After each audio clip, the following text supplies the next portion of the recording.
Kenapa sih Inggris nggak memanggil Trent, padahal semua bek kanan mereka satu persatu cedera? Banyak orang mengira kalau pemain yang tidak dipanggil sejak awal sudah pasti nggak bisa bermain di Piala Dunia.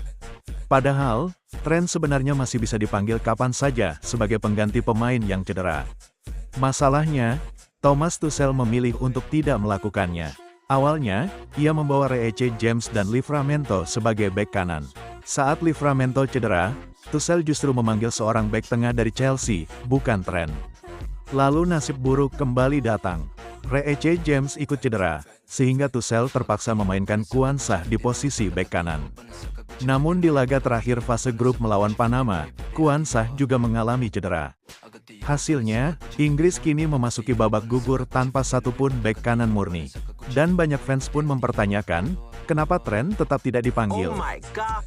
Kenapa sih Inggris nggak memanggil Trent, padahal semua bek kanan mereka satu persatu cedera? Banyak orang mengira kalau pemain yang tidak dipanggil sejak awal sudah pasti nggak bisa bermain di Piala Dunia. Padahal, Trent sebenarnya masih bisa dipanggil kapan saja sebagai pengganti pemain yang cedera. Masalahnya, Thomas Tuchel memilih untuk tidak melakukannya. Awalnya, ia membawa Reece James dan Livramento sebagai bek kanan. Saat Livramento cedera, Tuchel justru memanggil seorang bek tengah dari Chelsea, bukan Trent.